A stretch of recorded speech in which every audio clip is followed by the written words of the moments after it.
А доцна синоќа беше вандализиран централниот штаб на ВМРО ДПМН. Била фрлена црвена и жолта боја, а бил оштетен и влезот. Од опозицијската партија ова го окарактеризираа како кукавички и провокаторски чин и прстот го вперија во структури блиски до власта. Велат дека имаат прецизни информации за оперативци кои се финансирани за да подбуцнуваат насилство кое треба да се насочи кон нив. Гостин во вестите на Алфа е генералниот секретар на ВМРО ДПМН Игор Јанушев.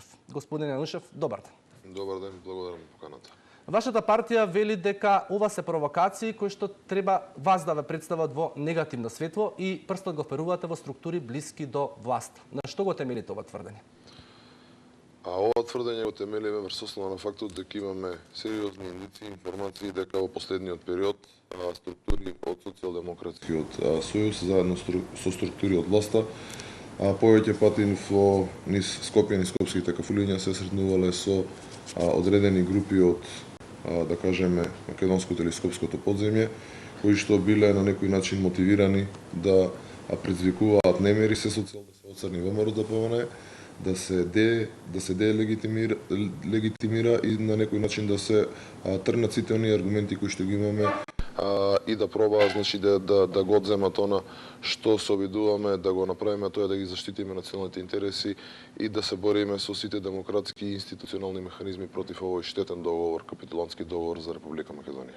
ВМРО ДПМН секојдневно предупредува на штетноста на капитулантскиот договор како што го нарекувате, но не застанува зад протестите кои се организираат на социјалните мрежи од страна на граѓаните. Зошто? ВМРО ДПМН ги поддржува сите мирни протести во оваа држава. Впрочем, тоа сме го докажале и во минатото. Кога ВМРО ДПМН организира протести, тоа јавно го соопштува со време и место и ги повикува сите граѓани.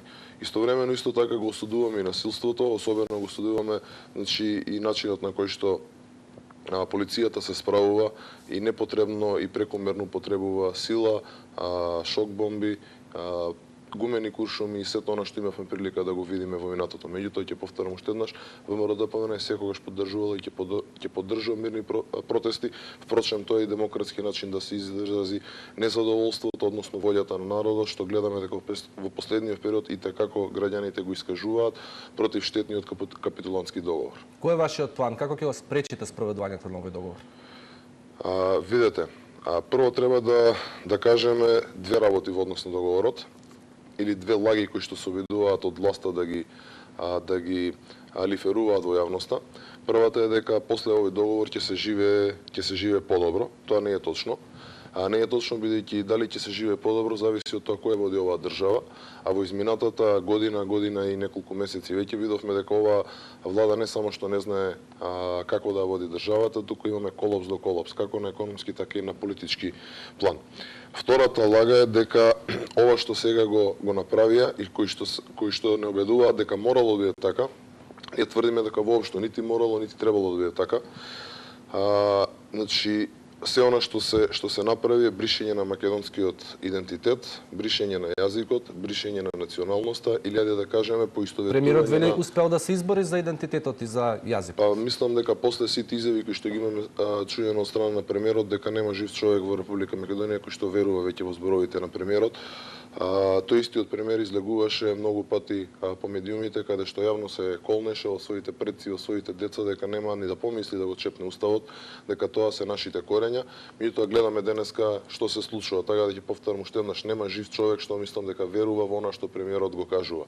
Сакајќи да го представат ова како некоја голема победа, а само повеќе се закопуваат со сите овие тези. Токму и денес имавме еден пресна слична тематика каде што гледаме дека сите екзоними, сите топоними во оваа држава ќе бидат сменети, значи ние како македонци нема да имаме право Солун да го нарекуваме Солун или Воден или понатаки сите останати или Куклиш, каде што нели е роден Гоце Делчев, треба да ги користиме сите оние грчки теми, ќе бидат променети учебниците, значи се брише целата македонска нација, се она што постоело. Значи со ова се создава една тотално нова творевина со еден сосема нов народ и се она што постоело до ден денешен ќе треба да биде избришено. Власта веќе наголемо е во кампања за граѓаните да кажат да за промена на името на референдум. Како ќе постапи вашата партија? Дали ќе повикате на бојкот, на изјаснување против? Како што веќе кажав, нашиот став е дека овој договор е штетен и дека ние нема да го поддржиме. И сите наши акции, сите наши мерки и активности, сите наши ставови ќе бидат во таа насока. Значи, ВМРО-ДПМН нема да го поддржи овој договор и ќе ги преземе сите институционални демократски мерки за овој договор, ваков каков што е, да не го види светлото на денот. Господин Янушев, благодарам за гостувањето во Благодарам на поканата.